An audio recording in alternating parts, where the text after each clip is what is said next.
J'ai senti que j'avais une bosse. Je suis allé voir l'autre bord. J'ai dit, il n'y en a pas. C'est pas normal. L'histoire de Stéphane Hensley n'a rien de banal. Il se rend à l'urgence de l'hôpital Fleurimont pensant avoir un kyste à l'omoplate droite.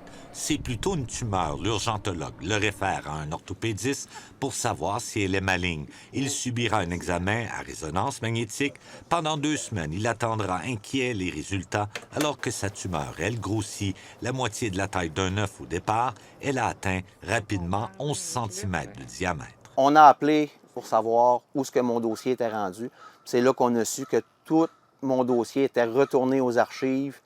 Donc, j'aurais jamais eu d'appel pour me dire les résultats. L'homme de 48 ans se serait rendu à l'urgence le 23 juillet. Le 4 août, il subit un IRM. Exaspéré d'attendre à la maison, le 18 août, il rencontre un médecin de pratique privée à Granby. Le diagnostic l'assomme.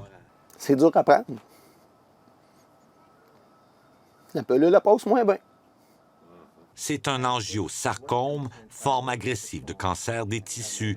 Le médecin le réfère immédiatement à une oncologue de Montréal. C'est pas normal qu'en 2020, on soit obligé d'aller au privé pour pouvoir avoir un suivi. Moi, je me dis que l'urgentologue a fait sa job. Elle a transféré mon dossier aux spécialistes, que les spécialistes n'ont rien fait avec. Le 2 semaines, le 3 semaines d'attente qu'on attend peut jouer au final de son résultat.